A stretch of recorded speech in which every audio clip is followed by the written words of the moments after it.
గురూజీ నమస్తే గురూజీ. సాయి. అసలు గురు పూర్ణిమ అంటే ఏంటి గురూజీ? మనం ఈ పౌర్ణమిని ఎందుకు గురు పూర్ణిమ అని చెప్పి పిలుచుకుంటాము? దీని తాలూకా ప్రత్యేకత ఏంటంటారు?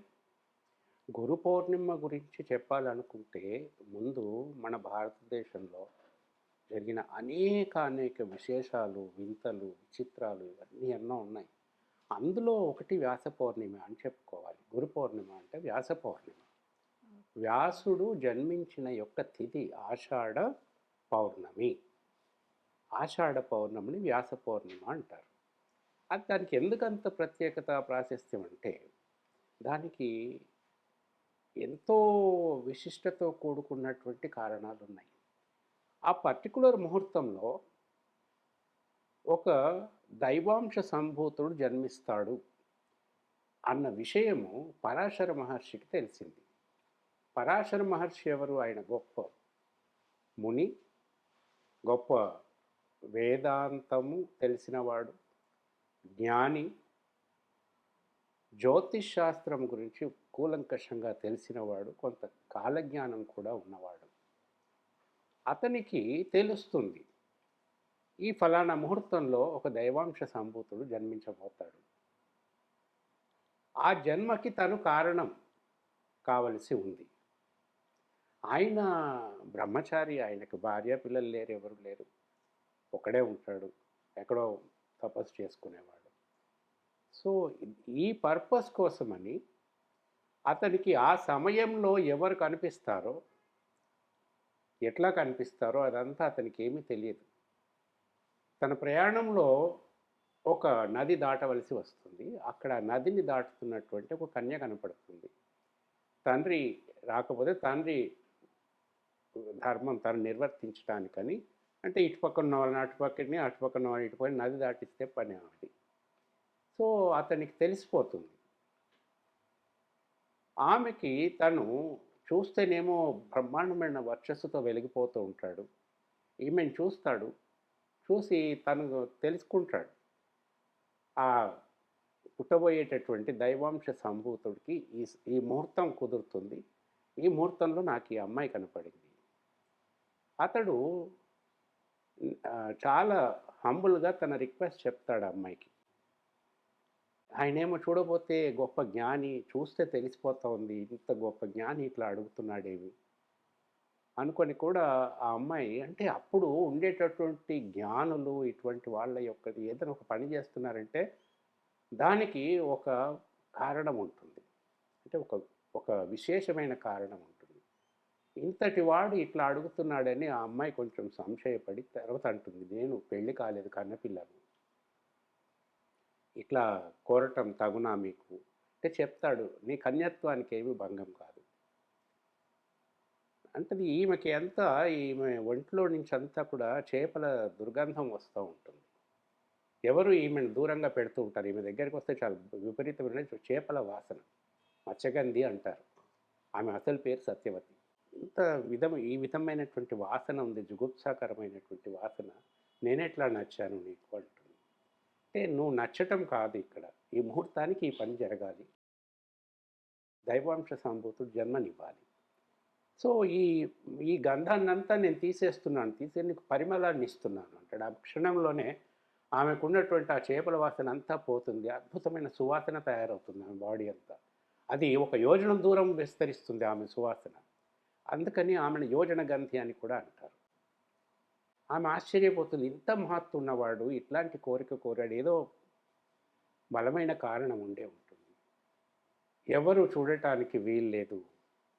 సరే అని చుట్టూ దట్టమైనటువంటి మేఘాలను సృష్టిస్తాడు, నల్లటి మేఘాలు, ఎవరికి వీళ్ళు కనపడరు. ఇంత మహత్తు ఉన్నవాడు ఏం చేయబోతున్నాడు, ఏం ఘనకార్యం ఉద్ధరించబోయే కొడుకును కూతుర్ని కంటున్నాడో ఏమో అని ఆమె, అప్పుడు వాళ్ళిద్దరూ ఆమె కన్యత్వం చెడకుండా సద్యోగర్భంగా ఆమెకి ఒక కొడుకు పుట్టేటట్టుగా ఇతడు చేస్తాడు. ఆ కొడుకు పుట్టగానే 12 ఏళ్ళ వయసు వాడు అవుతాడు. అయ్యి తల్లికి నమస్కారం చేసి, నేను తపస్సు చేసుకోవటానికి వెళ్ళాలి, నేను వెళ్తున్నా, ఎప్పుడు నువ్వు కోరుకుంటే అప్పుడు వచ్చి నీకు కనపడతాను, కాబట్టి నాకు సెలవు ఇప్పించమని వెళ్ళిపోతాడు తపస్సు చేసుకోవటానికి. అతడు వ్యాసుడు. సో వ్యాసుడు ఆ పర్టికులర్ ముహూర్తంలో పుట్టాడే, ఏదైతే ఆషాఢ పౌర్ణిమ, ఆ ముహూర్తానికి ప్రతి సంవత్సరము ఆషాఢ పౌర్ణమికి వ్యాస పౌర్ణిమ అని పేరు. సరే ఈయన పుట్టాడు, తపస్సు చేసుకోవటానికి వెళ్ళాడా, అంత ఘనకార్యం ఏముంది ఇందులో అనుకుంటాం మనం. వేదాలు బ్రహ్మ ముఖతః వెలువడినవి. ఆ భాష, లేకపోతే దాన్ని అర్థం చేసుకునే శక్తి ఇదంతా ఎవరికీ లేదు. అంత అంత అంత ఉన్నతమైన గ్రంథాలు అవి. వాటిని అర్థం చేసుకోవటం చాలా కష్టం. అది ఉద్దేశ్యం ఏమిటి? సామాన్యులకి ఇవన్నీ విషయాలు తెలియాలి అన్న ఉద్దేశం. కానీ సామాన్యులకు చేరినా అది లాభం లేకుండా పోయింది. ఈయన పుట్టటంలో ఉద్దేశం ఏమిటి? ఈయన పుట్టి వెళ్ళి తపస్సు చేసుకొని ఆ బ్రహ్మ ముఖతః వెలువడినటువంటి జ్ఞానం ఏదైతే ఉందో వాటినే వేదాలు అంటాం. వేద జ్ఞానం అదంతా. మనకు భారత భూమి కూడా వేద భూమి. ఆ వేదములన్నిటినీ పట్టుకొచ్చేసి ఆయన వాటిని బైఫర్కేట్ చేశాడు. ఒక్కొక్క విభాగాలుగా విభజించాడు వాటిని. వేదాన్నంతా 3 భాగాలుగా విభజిస్తాడు. 3 వేదాలు అవుతాయి. అయితే ఈ 3 వేదాల్లోని విశేషమైన సారాంశాన్నంతా కూడా ఇంకొక వేదంగా మలుస్తాడు. అట్లా 4 వేదాలు అవుతాయి. అదే చతుర్వేదాలు అంటారు. కానీ అవి కూడా సామాన్యులకి అర్థమయ్యే పరిస్థితిలో లేదు. వాటిని ఇంకా అర్థం కావటానికి ఇంకా కొంచెం సులభతరం చేసి వాటిని 18 పురాణాలు రాస్తాడు. ఆ 18 పురాణాలు కూడా ఇంకా సామాన్యులకు అర్థం కావాలని 108 ఉపనిషత్తులు రాస్తాడు. ఆ 108 ఉపనిషత్తులు కూడా ఇంకా అర్థం కావాలని, సాధారణంగా అందరికీ అర్థమయ్యేటట్టు కావాలి, అందరికీ చేరాలని మహాభారత ఇతిహాసాన్ని రాస్తాడు. సో మహాభారత ఇతిహాసంలో ఉన్న క్యారెక్టర్స్, పాత్రలు ఏవైతే ఉన్నాయో అవన్నీ కూడా ఈ మొత్తం ఈ జ్ఞానానికి సంబంధించిన క్యారెక్టర్స్. అందులో మంచి క్యారెక్టర్స్ ఉంటాయి, చెడ్డ క్యారెక్టర్స్ ఉంటాయి, ద్రోహం చేసే ఉంటాయి, ధర్మానికి సంబంధించినవి ఉంటాయి, పరాక్రమానికి సంబంధించినవి ఉంటాయి, రకరకాలుగా ఉంటాయి. అందులో లేని క్యారెక్టర్ ప్రపంచంలో ఇంకొకటి కనపడదు మనకి. అందులో ఉన్నదే కనపడుతుంది ప్రపంచంలో. దానికి మించిన క్యారెక్టర్స్ ఏవి ఎక్కడ కనపడవు. మహాభారతం, ఆ మహాభారతంలోనే మళ్ళీ విష్ణు సహస్రనామం వస్తుంది, భగవద్గీత వస్తుంది. ఇవన్నీ కూడా సో ఇంత గొప్ప సేవ చేశాడు ఆయన. అందుకే వేదవ్యాసుడు అంత గొప్పవాడు, జ్ఞాని. అంత జ్ఞానం ఉన్నవాడు కాబట్టి ఆయన గురువు. మొత్తం ప్రపంచానికి కావలసిన జ్ఞానాన్నంతా విభజించి పంచాడు కాబట్టి ఆయన విశ్వానికి గురువు. ఆది గురువు శంకరుడు, అది వేరు. ఈయన గురువు. గురువు అంటే అందరికీ చాలామంది గురువులు ఉంటారు. కానీ ఈయన చేసినటువంటి సేవ ప్రపంచానికి, ఒకరికి ఇద్దరికని కాక మొత్తం ప్రపంచానికి అందించిన జ్ఞానం ఏదైతే ఉంటుందో, ఎవరైతే జ్ఞానాన్ని ఇస్తారో వాడు గురువు. అట్లా వేదవ్యాసుడు పరమ గురువు అయ్యాడు. ఆ వేదవ్యాసుణ్ణి పూజించటంకి ఈ గురు పౌర్ణిమ అనే ఒక రోజును పెట్టుకున్నారు. వ్యాస పౌర్ణిమనే మనం ఆయన గురువు గారు కాబట్టి గురు పౌర్ణిమ అంటాం. గురు పౌర్ణిమ నాడు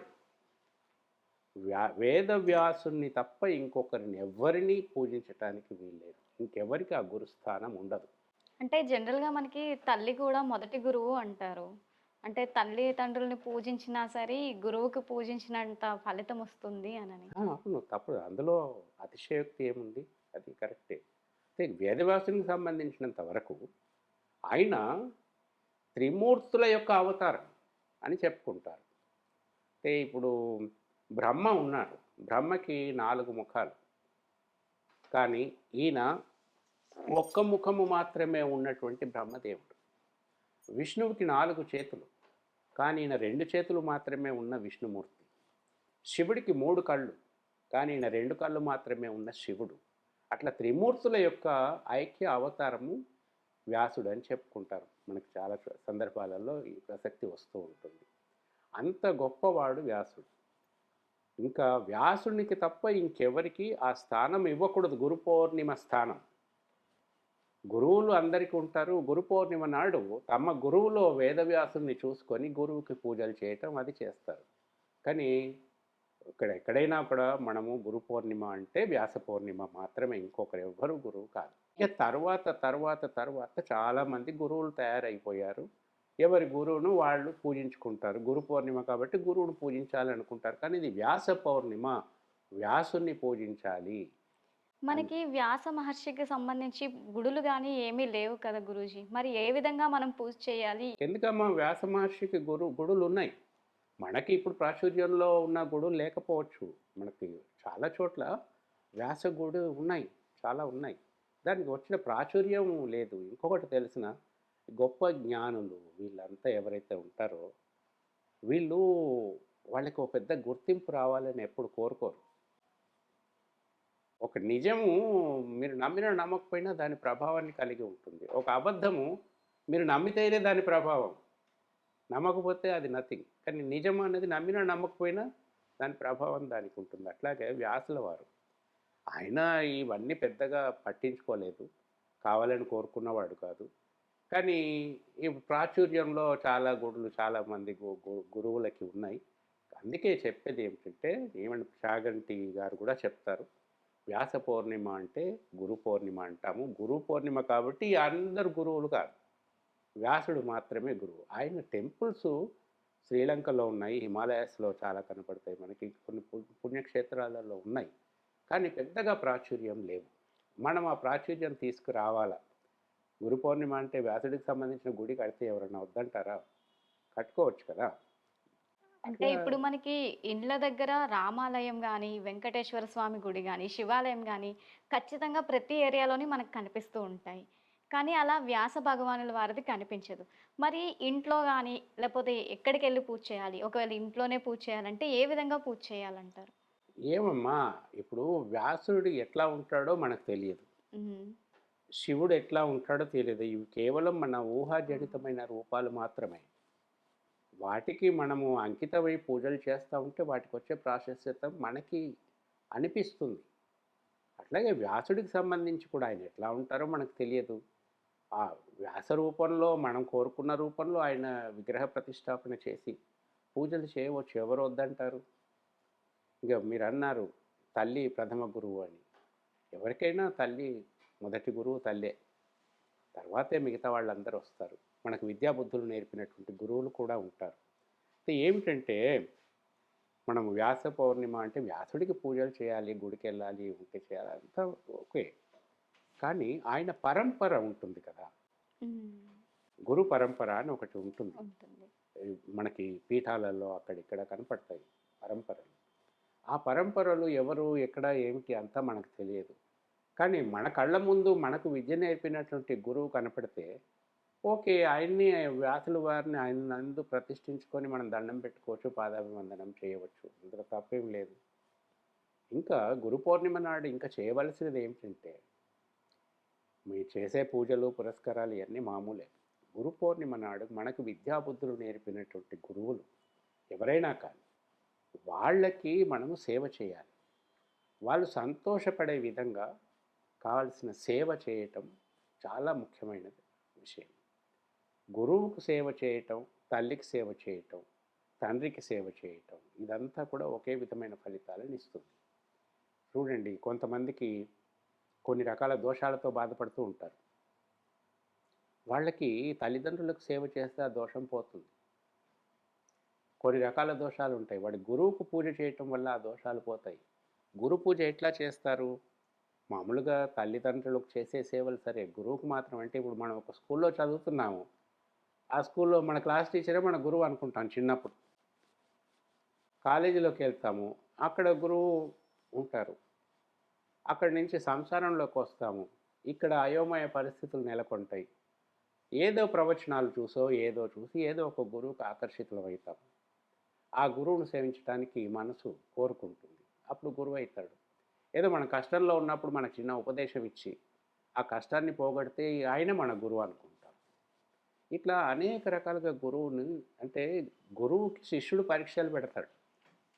పెట్టి గురువుని ఎన్నుకుంటాడు. తర్వాత ఈ శిష్యుడిని స్వీకరించాలా వద్దని గురువు శిష్యుడికి పరీక్షలు పెడతాడు. అంటే గురుకులాలలో ఉన్నప్పటి గురుతత్వము ఇప్పటి గురుతత్వంలో చాలా తేడా ఉంది. మన ఈ ఆర్థోడాక్స్ దీనికి సంప్రదాయపరమైనటువంటి వాటికి ఎన్నిటికో దూరం అయ్యాం. అందులో గురుతత్వం కూడా ఒకటి. ఇప్పుడు చూడండి ఎవరినైనా సరే పాతకాలంలో మీ గురువు ఎవడురా అంటే ఫలానా నా గురువు అని చెప్పేవాడు. ఇప్పుడు అడగండి మీ గురువు ఎవరంటే తెల్లముఖం వేస్తారు. ఎవరు గురువు? వాట్సాప్ గురువు, లేకపోతే ఇంకొకటి ఉంది కదా ఇన్స్టాగ్రామ్ గురువు. గూగుల్, ఇవి గురువులు. ఎందుకంటే ఏదైనా కావాలంటే వాటిని అడిగితే చెప్తాయి కదా. సో ఇక్కడి నుంచి బయటపడాలి మనం. ఏదో గురు పౌర్ణిమ వచ్చింది కదా అని ఒక్కరోజు గురువుకి ఒక చిన్న నమస్కారం పెట్టో ఏదో చేసి వదిలేయటం కాకుండా అసలు గురువు పరంపరని పెట్టి గురువు ఎట్లా ఉంటుంది, గురువుని ఎట్లా ఏర్పాటు చేసుకోవాలి. వివేకానందుడు ఉన్నాడు, రామకృష్ణ పరమహంసని ఎంతో కష్టం మీద దొరకబట్టుకున్నాడు. సో ఆ వెతకటం అన్నది లేదు ఈ రోజుల్లో. ఆ సంప్రదాయం రావాలి, గురువులకు సేవ చేయటం ఇదంతా. అంటే మళ్ళీ గురుకులాలలో అట్లా ఉండేది, ఇప్పుడు అట్లా లేదు. అప్పటికి ఆ స్కూల్ టీచర్ ఏదో గురువు అనుకుంటారు చిన్నపిల్లలు, పెద్దయ్యాక ఇంకో గురువు అనుకుంటాడు. ఒక ఫీల్డ్లో ఉన్నాడు, ఒక డ్యాన్స్ ఫీల్డ్లో ఉన్నాడు అనుకుందాము, ఆ పెద్ద డాన్సర్ ఎవరైతే ఉన్నారో వాడే మాస్టర్, ఆయన గురువు. ఇట్లా డివైడ్ చేసుకుంటూ పోతున్నారు. జ్ఞానానికి సంబంధించిన గురువులను వెతికి పట్టుకొని వారితో సహవాసం చేసి వారి నుంచి బోధనలు కానీ జ్ఞానాన్ని కానీ పొందటము అసలైన విషయం. ఓకే గురుగారు. చాలా చక్కగా చెప్పారు గురుగారు. అంటే ఇంతవరకు కూడా చాలామంది గురు పౌర్ణిమ అంటే, అంటే కేవలం గురువులకి మాత్రమే చేస్తారు. లేకపోతే ఈ టెంపుల్‌లో చేయకూడదు, ఆ టెంపుల్‌లో చేయకూడదు అని అన్నారు. ఇప్పుడు మీరు చెప్పిన విధంగా చూసుకుంటే, మనం ఏ ఆలయానికెళ్ళి వ్యాస భగవానులు గారి రూపాన్ని మనం అనుకోని పూజలు చేసినా అది గురు పూజ కిందే వస్తుంది. అవును. ఇంకొకటి మనకి సంసారంలో ఒక గురువు ఉన్నాడనుకోండి, ఆ గురుకులాలు అంత కాకపోయినా మనము గురువుగా భావించే వ్యక్తి ఎవరైనా ఉంటే, ఆ స్త్రీ కావచ్చు, పురుషుడు కావచ్చు, వాళ్ళకి ఏమిటంటే సేవ చేయటంలో ముఖ్యమైనది పాదసేవ చేయటము ఒకటి.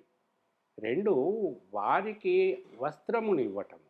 వస్త్రం, ప్యాంటు, షర్టు కుట్టినవి, రెడీమేడ్‌వి కాదు, వస్త్రములు. ధరించటానికి వస్త్రాలను ఇవ్వటము, పాదరక్షలు ఇవ్వటము, కాళ్ళు కాలకుండా పాదరక్షలు, ఎండ కొట్టకుండా గొడుగు. సో ఈ 4 విషయాలలో జాగ్రత్త పడి వాళ్ళని ప్రసన్నం చేసుకుంటే ఆ అనుగ్రహం చాలు. అంటే గురువు గారికి ఎండలో నడిస్తే కాళ్ళకి కాళ్ళు మండకూడదు, కాళ్ళకి ధూళి అంటుకోకూడదు, ఎండకి వానకి రక్షణగా గొడుగు ఇవ్వటము, వస్త్రధారణ చేయించటము, పాదసేవ చేయటము, ఇటువంటివి చేస్తే చాలు. అటు గురువుగారు సంతోషపడతారు. ఆయన సంతోషపడినప్పుడు ఆయన మనసులో వచ్చేటటువంటి ఆశీర్వాదం ఏదైతే ఉంటుందో అది శబ్ద తరంగాల రూపంగా బయటికి రాకపోయినా ఆ ఫీలింగ్ యొక్క వైబ్రేషన్స్ అన్నీ శిష్యుడికి రక్షణగా నిలబడతాయి, ప్రసన్నంగా ఉంటుంది. చాలా చక్కగా చెప్పారు గురువుగారు. గురు పౌర్ణిమ యొక్క ప్రాముఖ్యత ఏంటి? అలాగే ఆ రోజు మనం చేయవలసిన విధి కార్యక్రమాలు ఏంటనేవి. థ్యాంక్ యూ గురువుగారు. సాయి